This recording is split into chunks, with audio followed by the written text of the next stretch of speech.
This week marks the 50th anniversary of America's war on poverty. So how are we doing? And how are the Pope's recent comments shaping the debate? America Magazine's Washington correspondent John CARR and senior fellow at the Ethics and Public Policy Center, James CAPRETTA, are here to discuss. And he's been making us laugh for over 50 years. Comic legend Tim Conway joins us to talk about his new memoir, What's So Funny? My Hilarious Life. Our hilarious interview is coming up. And finally, what will become of Jahi McMath, the 13-year-old California girl who was declared brain dead last month after a botched tonsillectomy?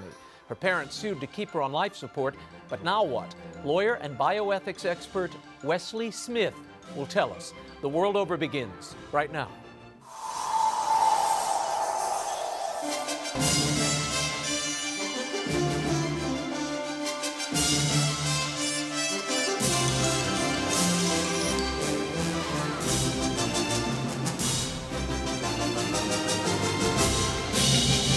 Now, from Washington, D.C., Raymond Arroyo. A warm welcome to all of you joining us in the United States and the world over. Tim Conway, John CARR, Jim CAPRETTA, and WESLEY Smith are straight ahead. As always, if you'd like to sound off on tonight's program, send your tweets to Raymond Arroyo or drop us an email at worldover@EWTN.com. Lots to get to. First, here's the brief. News from the world over this week. An horrific attack on a Christian village in Nigeria has left at least 30 dead. During a 4-hour rampage on Monday, suspected Muslim herdsmen shot or set fire to dozens of Christians, burned down 40 of their homes, and made off with scores of cattle. Survivors said that the attacks were an outgrowth of an ethnic religious conflict over land and water between the Muslims and sedentary Christian farmers. However, the advocacy group Human Rights Watch is also laying blame on Nigeria's government for largely ignoring years of mass murder and not prosecuting known killers. Further, the group says jihadist militants have exploited the conflict by invoking attacks on Muslims to justify the killing of Christians. And Egypt's Orthodox Christians celebrated Christmas on Tuesday. They did so under heavy police protection. The government security measure was part of a recent effort to protect the Christian minority and project an image of inclusion ahead of a crucial referendum next week. During Mass, the country's acting president, Adli Mansour, and the head of Egypt's armed forces drew warm applause when introduced by Coptic Pope Tewodros II. The apparent mutual affection underlined the secular outlook of the military-installed interim government and signals a departure from the sectarian rhetoric during the tenure of Islamic President Mohamed Morsi.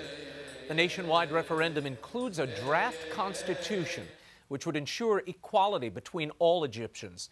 It also instructs the next parliament to pass a new law that would facilitate the construction and upkeep of churches. We'll keep you posted. And during his Angelus address on Sunday, Pope Francis announced a detailed, much-anticipated apostolic journey to the Holy Land. It will be his first visit there and only his second outside of Italy since becoming Pope. The Pope said his prime aim is to commemorate the 50th anniversary of the historic Holy Land meeting between Pope Paul VI and the then spiritual leader of the world's Orthodox Christians. Pope Francis will be joined during his pilgrimage by the current ecumenical patriarch of Constantinople, Bartholomew I. The visit will also underscore Pope Francis's close ties to the Jewish community, his outreach to Muslims, and the Vatican's long-standing call for peace between Israel and Palestinians. The May 24th through 26th, the visit will include stops in Jerusalem, Bethlehem, and Amman, Jordan. As always, you can count on EWTN News for complete coverage. And the Vatican is rejecting reports that Pope Francis has indicated an openness to accepting gay marriages or civil unions. The Pope, while discussing education with a group of superior generals in November, recalled an Argentinian girl who confided in her teacher that she was sad because her mother's girlfriend didn't like her. When evangelizing, the Pope said we must be careful not to administer a vaccine against faith to them, end quote. Journalists interpreted those comments as a new papal openness to gay couples. But on Monday, Holy See press officer Father Federico Lombardi said the Pope's comments had to do with evangelizing and Catholic education in new cultural environments. Lombardi insisted that the Pope was using the story of the suffering girl as one example of the high number of children who have separated parents, which in turn, he said, provides new challenges, sometimes difficult to understand. He said the press coverage of the comments were forced and a manipulation. Meanwhile, the reform of the Catholic Church continues in Rome. The Vatican announced on Tuesday that Pope Francis has done away with the honorific title Monsignor for all but a very few number of priests. Only what the Vatican calls worthy diocesan priests will be granted the pontifical honor of Monsignor, and then only after they turn 65. According to La Stampa, the Holy Father is seeking to eliminate careerism among Catholic clergy by limiting honorific titles. The Pope's decision is not retroactive. Priests who have already been designated a Monsignor can keep their title. And the man who played an integral role in forging formal relations between the Vatican and Israel died on Monday. Thomas Milady, U.S. ambassador to the Holy See during George H.W. Bush's administration, had been battling brain cancer. He was 86. A veteran scholar and diplomat, Milady was ambassador and the direct intermediary between the President and Pope John Paul II during the historic fall of Eastern Europe's communist bloc. President Bush also assigned Milady to head up secret talks with Jewish leaders and the Vatican. Those talks led to full, formal diplomatic relations between Israel and the Holy See. He's survived by his wife of 52 years, Margaret, their 2 daughters, and 7 grandchildren. May Tom Milady rest in peace. And Monsignor William Lynn, the Philadelphia Archdiocesan official who was convicted on child endangerment charges, has been released after 18 months in prison. This after an appeals court last month unanimously overturned his conviction, calling it fundamentally flawed. Monsignor Lynn, who oversaw the assignment of archdiocesan priests for more than a decade until 2004, was serving a 3 to 6 year prison term. He was the first U.S. church official ever convicted in the handling of abuse complaints. The Archdiocese posted $25,000 for bail last week. Prosecutors are seeking an appeal. Monsignor Lynn remains a priest in good standing. However, according to his lawyer, there are no plans for him to return to public ministry for the time being. And this week also marks the 5th anniversary of the death of our dear friend, Father Richard John Neuhaus. I can hardly believe it. Father Neuhaus was the founder of First Things magazine, a leading American intellectual and Catholic convert. He will, for many of our viewers, be remembered as part of our election coverage of Benedict XVI. His penetrating, elegant commentary is certainly missed. He had a way of explaining the things that truly matter, like no one else. All of a sudden it hits you like a great brick wall falling on you, that what you always knew, theoretically, hypothetically, of course, that you're going to die. But then all of a sudden you know it in a way that you never knew it before, that we're all, as I say in the book, born toward dying, which doesn't mean that the purpose of life is to die. Right. But it is that we live out each day against the horizon of our mortality. And it's a beautiful thing. It's a very profoundly Christian Catholic thing to know that we're creatures. We're creatures. We're not the creator. We're not God. We go through most of our lives just really learning that we're not God. That's the hardest single lesson to learn. And to be glad you're not God. To thank God you're not God. I posted a fantastic piece by Nathaniel Peters, who knew Father Richard, on my Facebook page. Give it a read. May Richard Neuhaus rest in peace. And finally, in St. Peter's Square on Wednesday, it was a circus, literally. Pope Francis and his weekly audience crowd were treated to entertainers from the Golden Circus in town for a 3-week festival. The troupe of acrobats, jugglers, clowns, and a miniature Shetland pony named Donnie braved the cold of the Arctic vortex to perform for the Pope. But it was the Pope's interaction with another animal, a lamb, at a living nativity earlier in the week that burned up the internet. And is it any wonder why after seeing it? When we return, it has been 50 years since the start of the war on poverty, and income equality is the word of the moment here in Washington. John CARR and James CAPRETTA will discuss where we are and where we should be economically. And funny man Tim Conway is straight ahead when The World Over Live continues. Stay right there.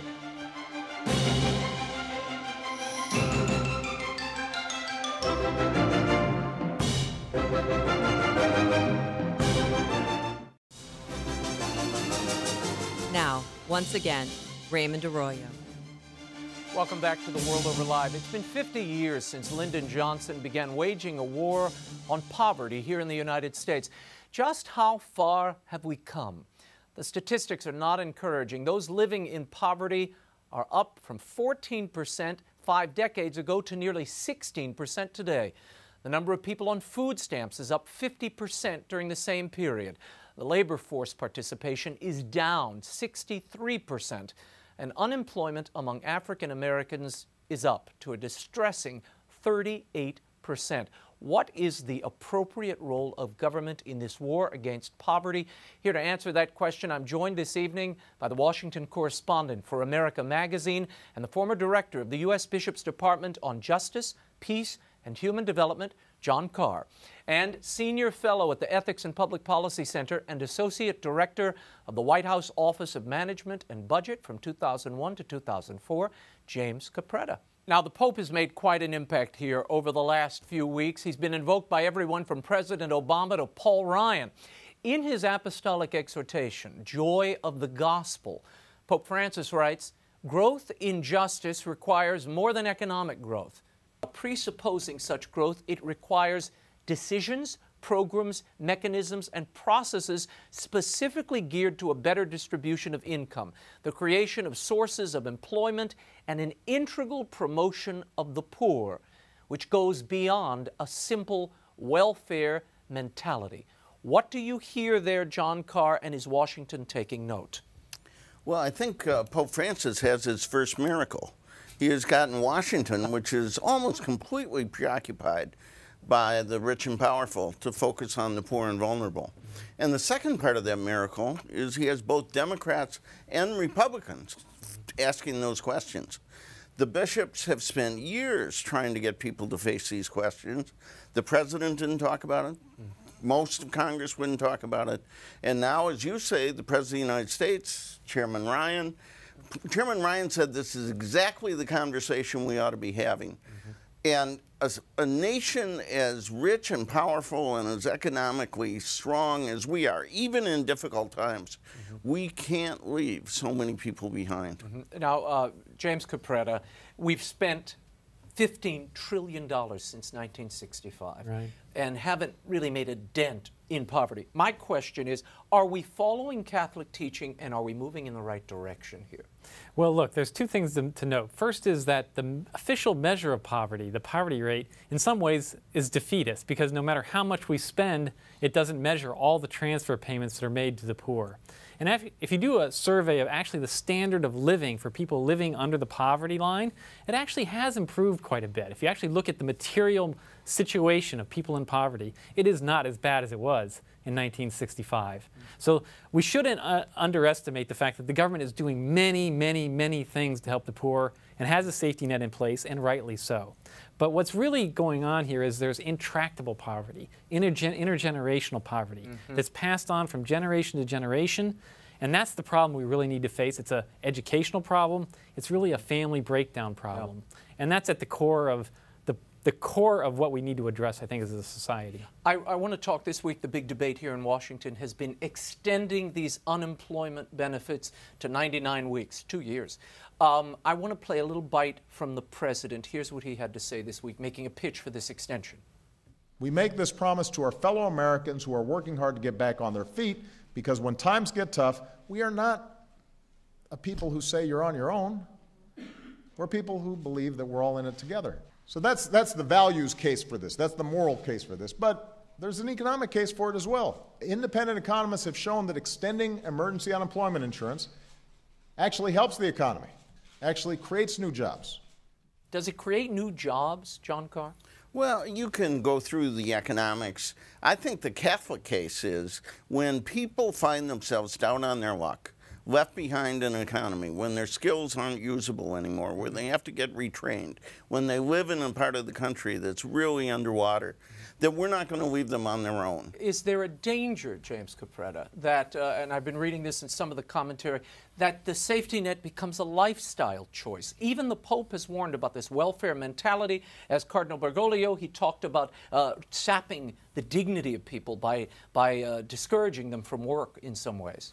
Yeah, you know, that is a problem. I think the thing about the unemployment benefits is, look, there's lots of studies that have looked at this over many, many years, Democrat-leaning economists and Republican-leaning economists, and they've all come to the same conclusion, which is essentially at some point you do have to say we're going to limit how long you can stay on unemployment benefits, because if we don't, it does affect the labor force participation rate. There's no argument about that. It's a question of how long you let it go. On this particular question, should it be extended or not? Some say yes, some say no. I think there are good arguments on both sides. Look, I mean, on the issue of intractable poverty, it really is a question of family breakdown, and that's where the church has so much to say. If you have intergenerational single-parent households, the chances of living in poverty and the chances for those children raised in that kind of a family are far, far worse.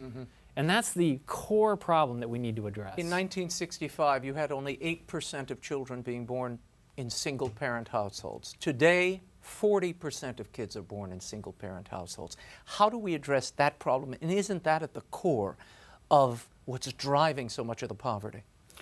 One of the great things about being a Catholic is you recognize the most important word in these discussions is "and." We have a capital here where some people say it's all economics and other people say it's all family. Right. And when in fact it's both. The Catholic way to overcome family says to individuals, you have to make good choices. You have to stay in school. You shouldn't have a baby without getting married. Right. The community and churches need to help families in those choices.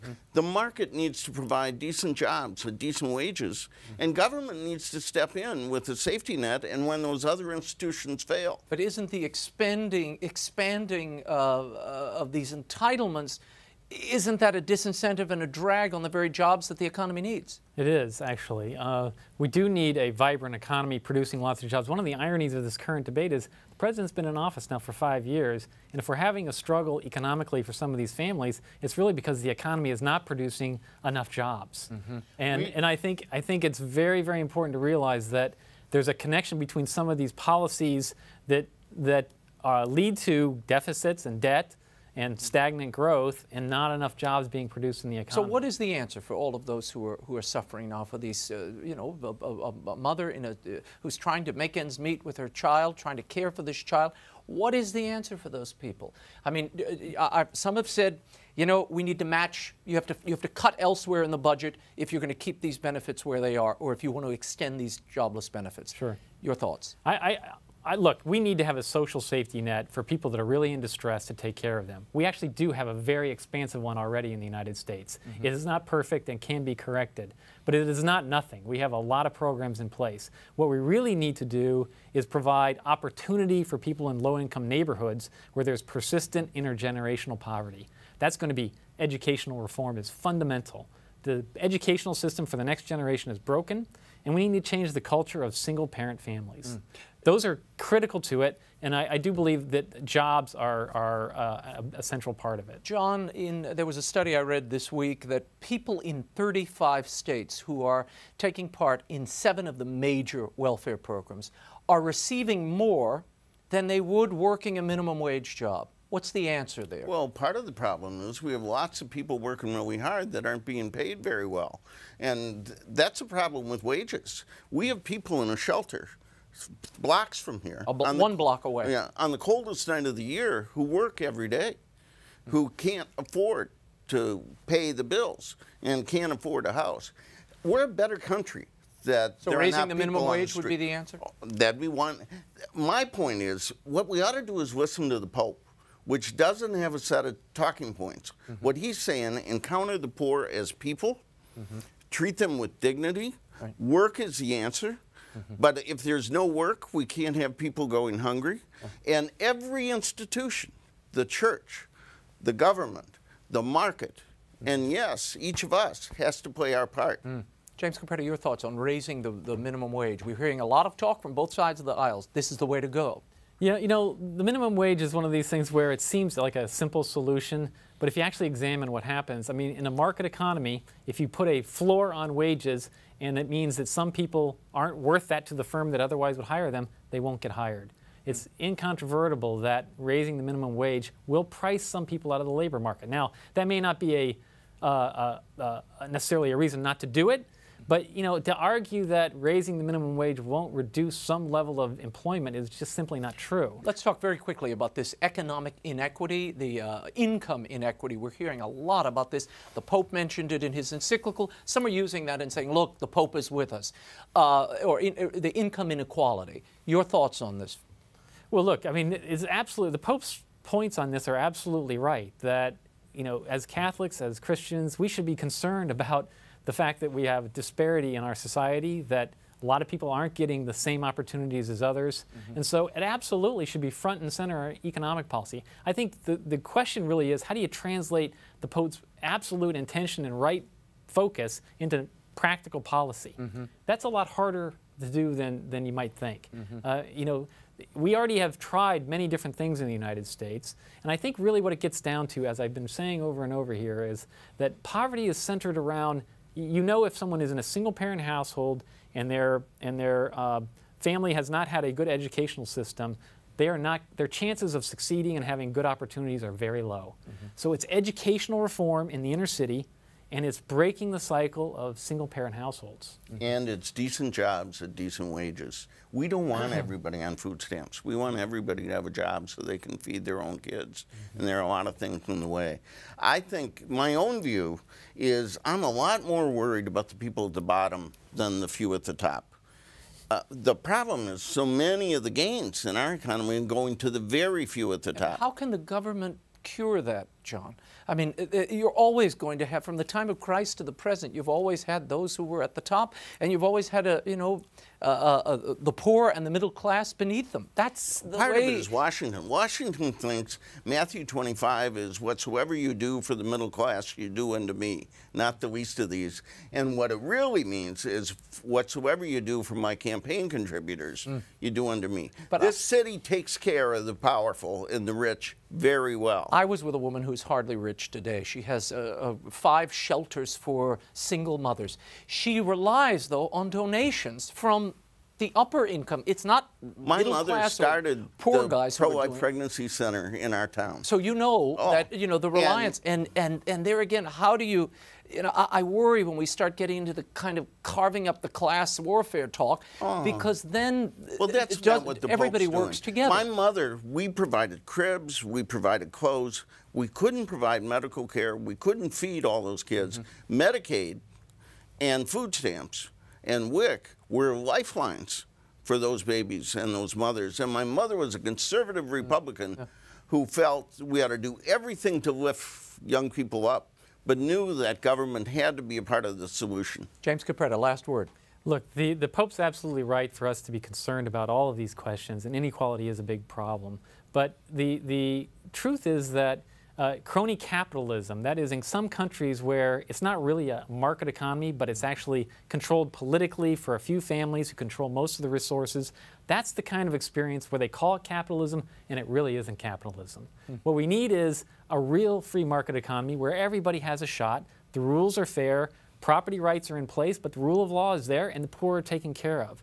In that kind of a market economy, yes, there will be some people with big gains at the top, and they have a moral responsibility to people at the bottom. That's the kind of society that can work. I think the idea, though, of heavy-handed government trying to redistribute income, that's been tried many, many times, and I don't think that's a recipe for success. I like the idea that the Pope is shaking and rattling cages on all sides of this town and around the world. You can read James CAPRETTA's columns at the Ethics and Public Policy Center by going to eppc.org, and you can read John Carr's writings at americamagazine.org. Gentlemen, thank you for being here. Thank you. When we return, Emmy Award-winning comic legend Tim Conway joins me for an exclusive interview, and he tells us what's so funny. Mrs. Hugh Wiggins, don't go anywhere. The World Over Live continues in a moment. Stay right there.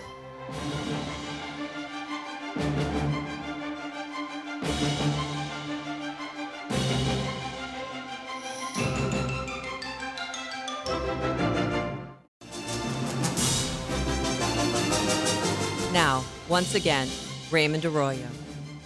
Welcome back to The World Over. He is one of the true show business legends. He's been making us laugh for well over 50 years, from his start on the Garry Moore Show to McHale's Navy to his 11-year stint on the Carol Burnett Show.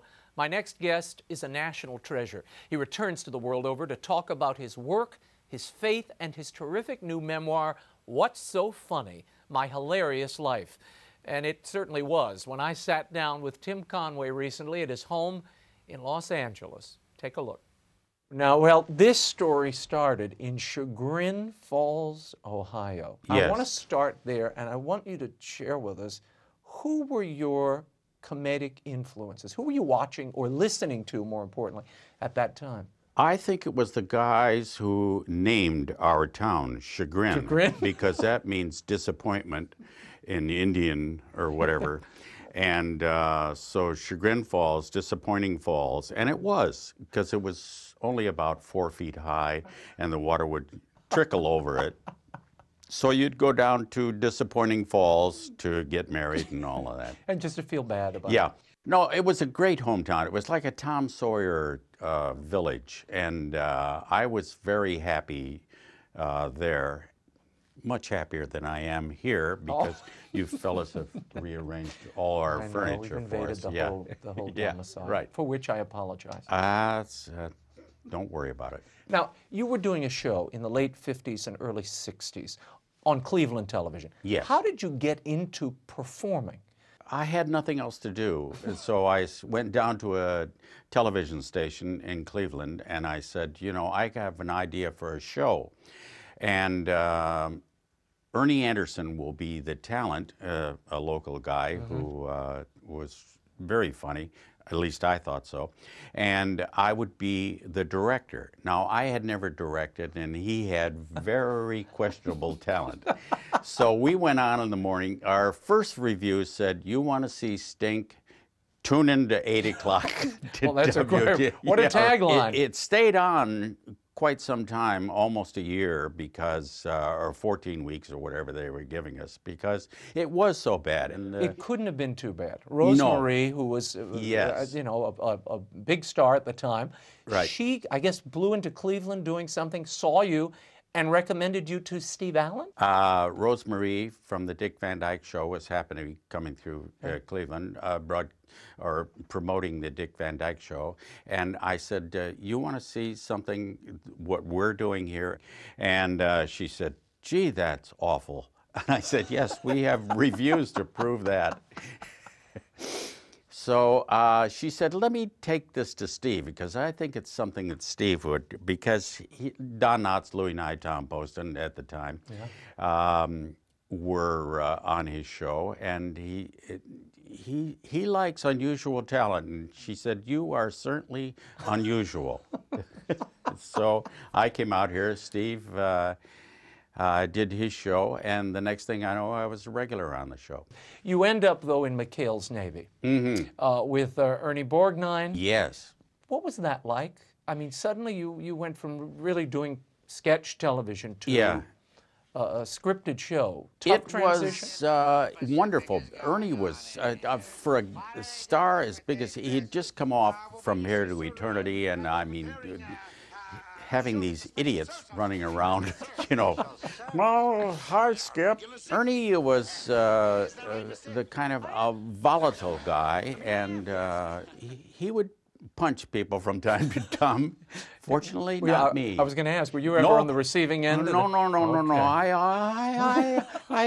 always liked Ernie.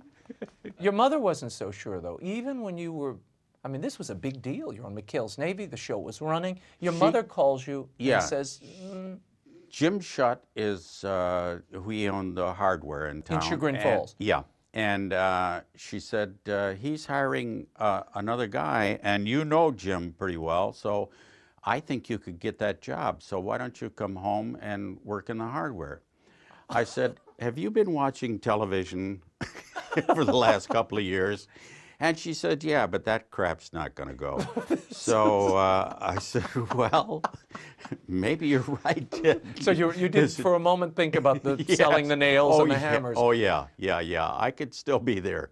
Yeah, you want a size 16? Not, here they go. Did you ever think decades later, before I leave McHale's Navy, Uh-huh. decades later, that you and Ernest Borgnine would be reunited doing SpongeBob SquarePants, which my children now know you from? Well, I had no idea what we were doing. You know, you go in and you read, and said you do SpongeBob, and yeah, okay. Well, the next thing I know, people are saying, "Well, we heard you on You're a that Barnacle show." Boy. Yeah, you're a Barnacle Boy, and yeah, it was very popular, and we did very well with that. At some point in your book, which is screamingly funny, we haven't talked about the book yet, which is why I'm here. I haven't read it either. You have, well, the Cliff Notes are coming, so or you can read the review in the New York Times, which is very good. Oh, really? Yes. Let's talk about the chapter in this book which you call Heaven. And that is where you recount your days on the Carol Burnett Show. Yes. Why do you call the chapter Heaven? Well, it was heaven. After working with Ernie Borgnine and 6 other guys for a long time, once in a while you'd see a nurse on the show, but that was it for females. So it War was, as hell. Yeah, right. It was like going overseas. What was it about that group of people and that time that made the Carol Burnett Show work? Well, we were all alcoholics, Oh, so that's a good start. Gave us certain relaxation to the show. I guess it was the rhythm of the show, and Harvey and I were the best of friends, and Carol is the most generous person you can imagine, and so we never had any problems with a star going, I'll say that, and she was always willing to share the show, and I think that's what made it so good. I didn't necessarily want to do the show, but she said, you know, you better come in and Or she was going to recall the loan. Yeah. That's what. Yeah, right. Tell me about. There's some classic characters we have to revisit. Mr. Tudball. Where did he originate? I was stunned to learn the source of his particular accent while reading the book. Explain that to people. Well, my godparents were Romanian, and I never understood either one of them. And when they came over, they talked like this. So I would sit there and go, and my dad would be, you know what they're saying? No. So they would say, well, we come out the next Sunday, and we sit around here, and we just chat. And so I said, okay, we'll see you next Sunday. So that rhythm of what they were talking like, I kind of put in a Tudball, and I was the boss of Mrs. Wiggins, who had a rather large rump. I noticed that.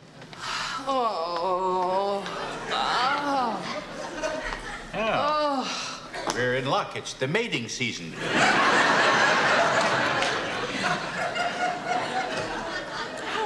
What's the matter with you, beauty? I don't know. I'm just so tired. It's all this Christmas hubbub, you know? Christmas? I got the real Walter Cronkite for you, kid.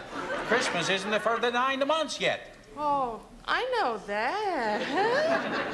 No, it's just that I like to do all of my shopping now so that I won't be tired then. That makes a lot of sense. That's like eating a jar of jelly in case somebody asks you to the peanut butter prom. Was that your creation, or was that sketch written and then, I mean, obviously the character was your creation. Did you write the sketch or no? The rump was my The rump was your contribution. I knew contribution. I wrote, I guess, a lot of them, but you know, once you get writers and they understand what you're doing, they write it. So towards the end of the 33 shows, they got onto it and they started writing stuff for me, which I would do around the house. Oh, here. that's yeah. good. So are those the you're releasing those next season on DVD? Yeah, they're on the extras, director's CDs, cut. Yeah. Okay. Let's talk for a second about this classic elephant story sketch. Okay. If there's one sketch that makes my children cry, my wife and I cry, my parents cry, it is that. In fact, we just watched it not long ago. That was part of my prep for this interview. Oh, really? Yes, Yeah. we rewatched that moment. Where did that come from? Was that a rehearsal? No, that was the show that we were taping. Which obviously they had never seen before. Joe Hamilton, who was the producer of the show at the time, came out and he said, we're a little long on this show. So when Carol asks you a question, the question to which was the answer, elephant, just say elephant and get off. I was at this freak show one time and I saw these Siamese elephants.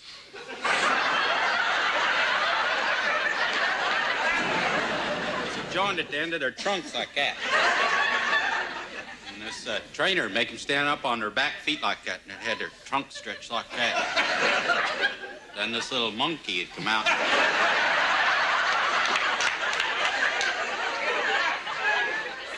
Walk out there and dance a merengue right out there.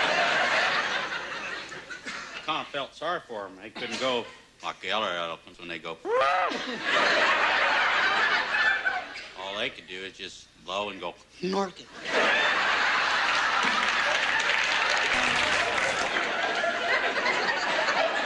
It went on about, I would say, 4 or 5 minutes, and I could see the directors in the booth in the back going, oh, how are we going to cut this up? But that was the fun of the show. And Carol was just as hysterical because she knew that they were in trouble too. So no, it is a classic. Yeah, a classic moment. What was it like? You've had such amazing partnerships over the years. What was it like working with Harvey Korman? What was it about his particular straight man to your wacky, uncontrollable self that made those scenes crackle and work? Well, Harvey was probably the most intelligent person I have ever met. I mean, he knew everything about everything, but the man could not tie his own shoes. So I could put him on rather easily. And I would tell him things that had no way of being true, and he would buy them. So whenever I had the opportunity, I would stab him. And usually when a camera was rolling. Oh, yes.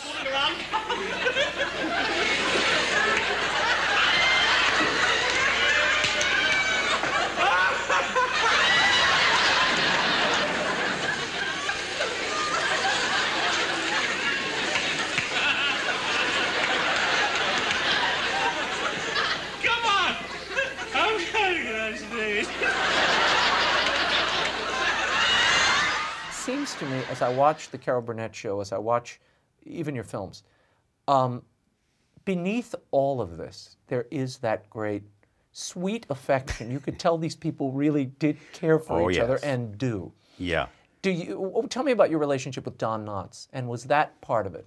Were you all personal friends? Well, Don, he is a great work with, and you know, and we were shooting in Atlanta one time, and we were in a room, and with all the lights, I mean, it was 180 in there, you know. And Don was, you know, it's kind of warm in here. Can we open the window or something or no? So I said, you know, he's uncomfortable. Can we? No, we can't do that. So finally Don said, he got up and he got very angry because he was kept in this room. And he said, you know, so he knows you're nine.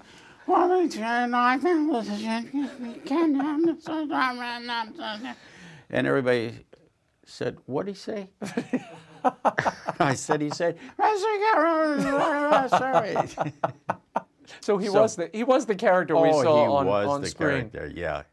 Let's shift gears for a moment and talk about one of your other great creations, which is Dorf. Uh-huh. Where did Dorf come from? I yeah, I was doing a golf tape, and I said, you know, they're all the same. You know, you show guys keep your elbow and all that. I said, let's make this guy short. So we dug a hole in the ground, and I put the shoes on my knees, and I was standing in there doing this ting with the dwarf. And a dog came out from the woods and took a leak on me. And I'm going, gee, I guess he thought I was a fire hydrant or something. And there you are. Well, you have to take the bad with the good. It sold millions of copies, those DVDs. Yes. Millions yes. of them. And you, I mean, well, you did. I bought them all. Well, I do. I know yeah. you and your family. I saw the boxes as I came in. Yeah. But race car, Dorff did everything. Hunting. Oh, yes. I mean, there were iterations of this, and I mean, it really caught on. Did you ever imagine when you did this one little character that it would? No, I never really imagined anything when I'm doing something. You know, it just sometimes takes off. I have a lot of unsuccessful things too. Yeah, but. For the most part, everything is kind of either made a small bang or a pop. There's something I need to talk about that I learned reading the book. I knew that you were a convert to the Catholic faith. Yes. What I didn't realize was I was a priest. That's the one I didn't realize. Yes. And a contender for the Pope in the last election, which I didn't know. Yeah. Yeah. It's very interesting, on the write-in ballot. Let's talk about how you had this moment in high school, this accident, where you were playing football, were hit in the spine, and years later, you're going into back spasms, and you attribute this sort of being a wake-up call for your faith. Tell us about that story. I went to a doctor. Well, first of all, after I got that bang, I played football the next weekend with a broken back, and I didn't know it. And wow. The doctor said, you know, you've got to be very careful now. You have a cracked vertebrae, and until this thing heals or comes back together, you have to be very careful. So I didn't, of course. And years later, a doctor was examining me for something else, and he said, you know, this could be a result of your broken back. And he said, what back broken? He said, well, you evidently cracked a vertebrae a long time ago. And he said, you could have been, first of all, paralyzed for the rest of your life. I had always been rather religious, and I got in touch with the man upstairs who turned out to be Jonathan Winters. Oh, good to know. Yeah.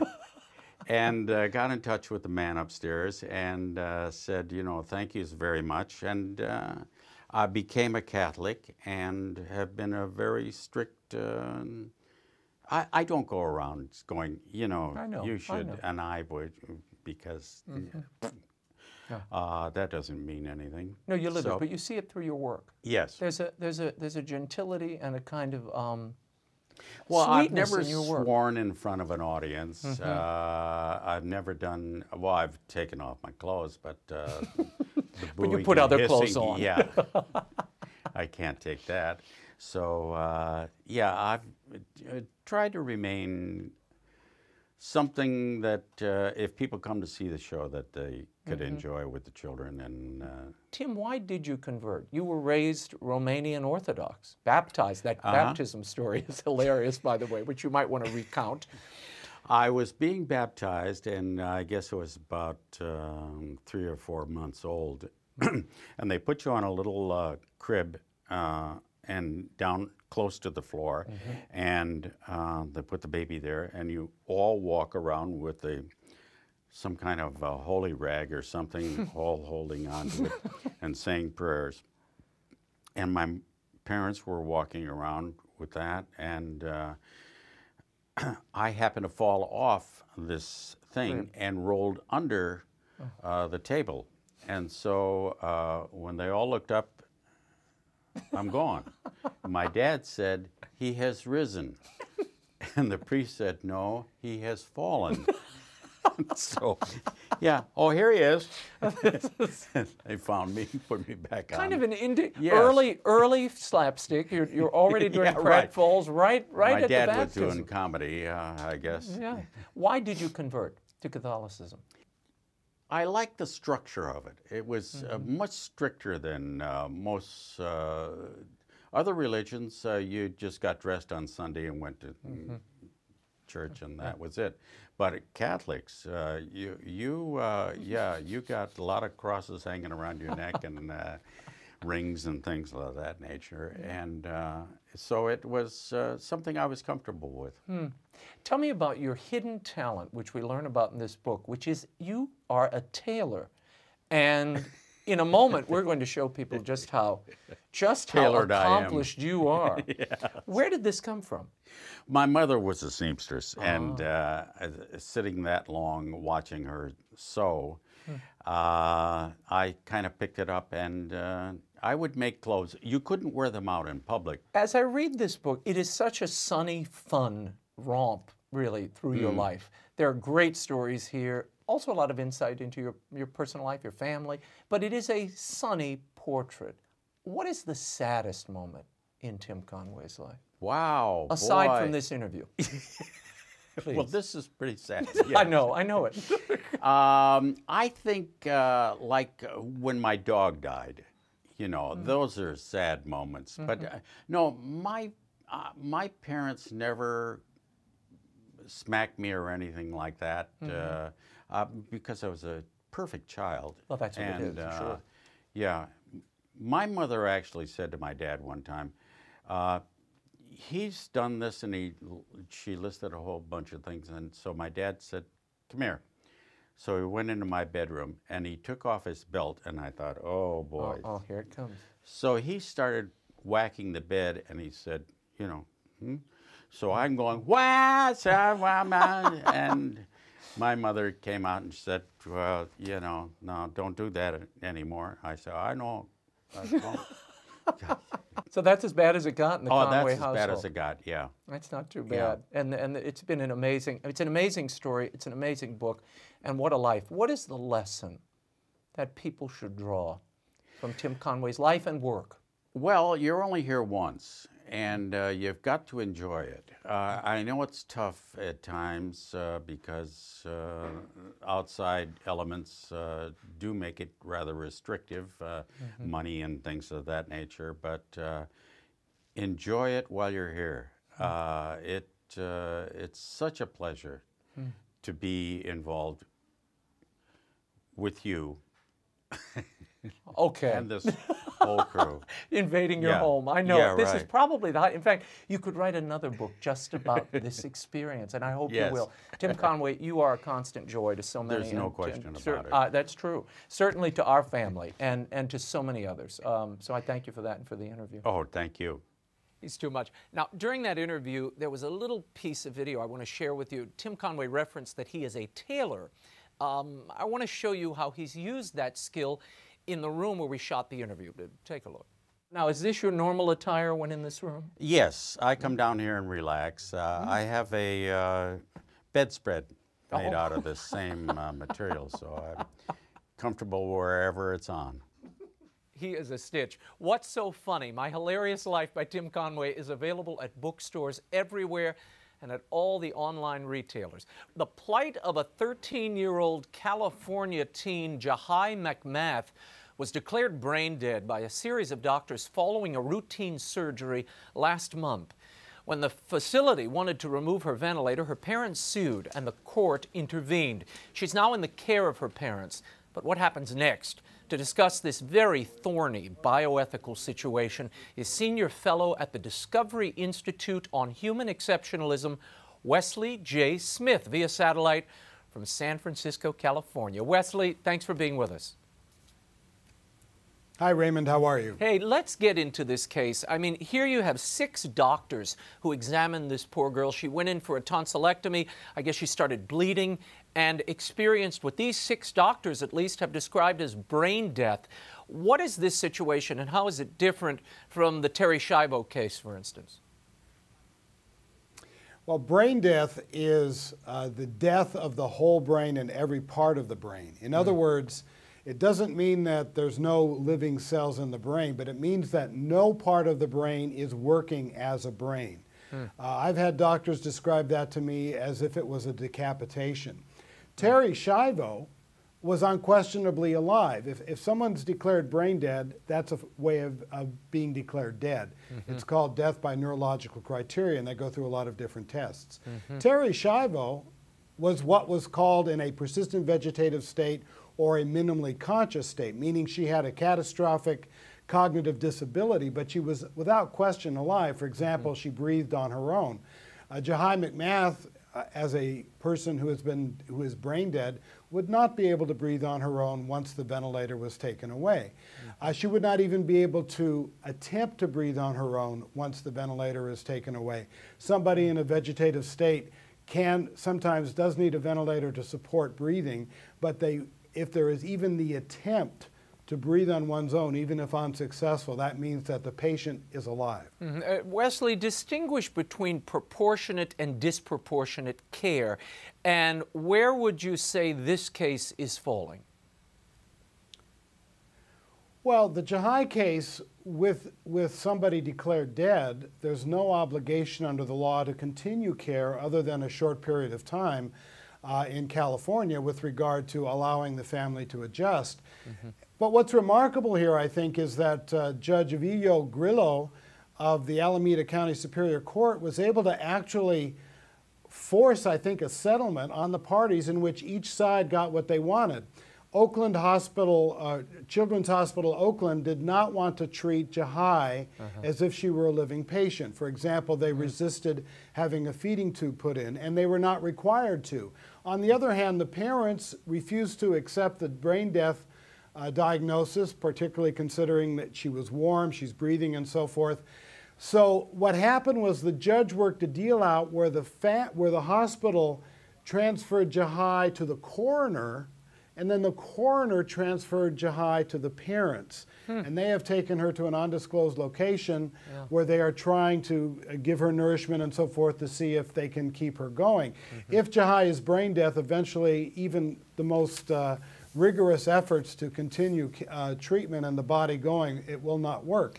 So we'll see what happens. Yeah, and you know, I've consulted with a number of ethicists this week, and Father Tad Paholczyk, Father Michael Orsi, they all seem to be of the opinion that, you know, the church only requires even ordinary means. Extraordinary means we are not obligated to continue performing. And in this case, it would seem that these are extraordinary means.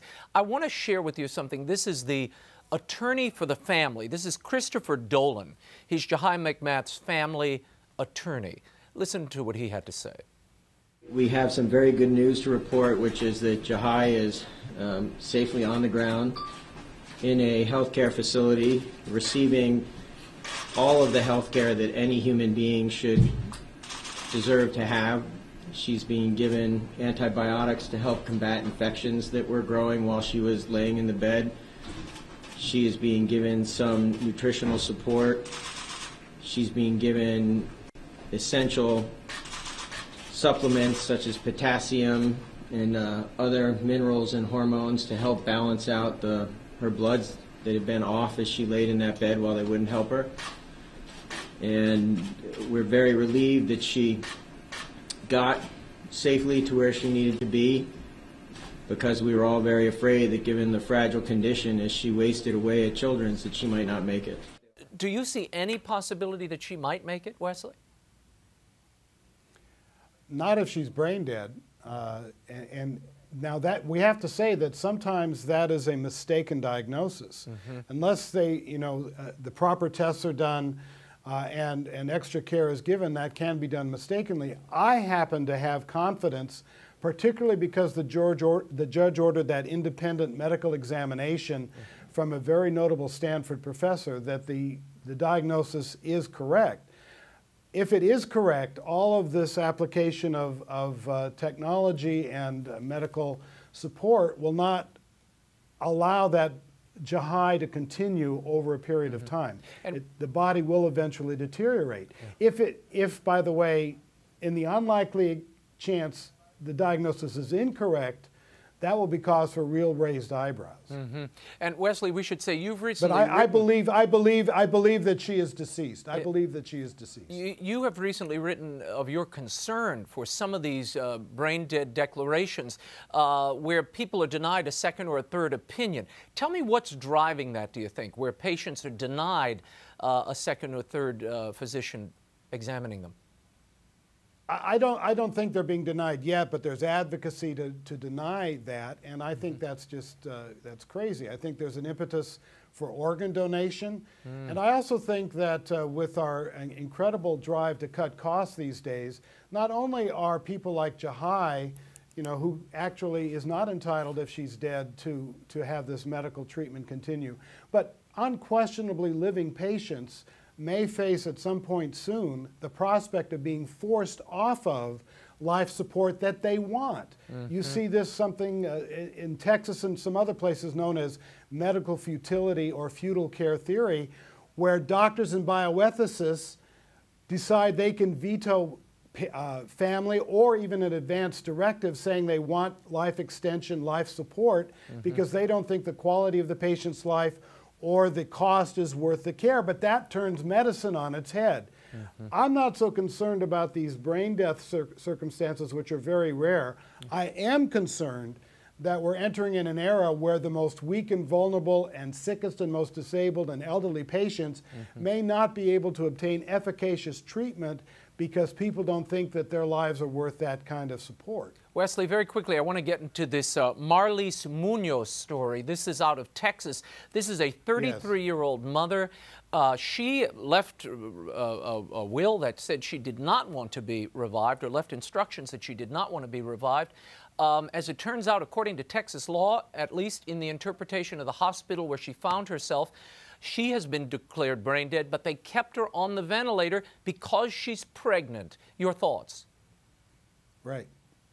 Well, the state law specifically says that a pregnant woman cannot be removed from life support in that fashion. And the idea isn't to save her, it's to save her unborn child. And I think if you're going to have a benefit of the doubt, that's certainly the right way to go. How do you think this is going to end up? The father, Ms. Munoz's father, has said, and I quote here, she is playing host to a fetus. Is the hospital correct in their interpretation? Well, I think, you know, I read the statute, and it seems to me that's the only choice the hospital has.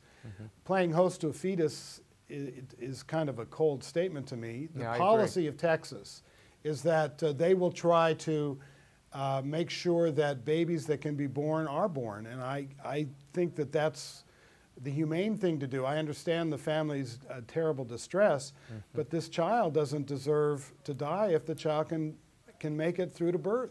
Yeah, no, it's certainly a difficult case, and one that it seems everybody's trying to interpret here. Thank you very much, Wesley, and you can follow Wesley Smith's columns and blog postings at WesleyJSmith.com. Well, that is all the time we have. Until next week, the show continues on Facebook and Twitter. Like me on Facebook, follow me on Twitter.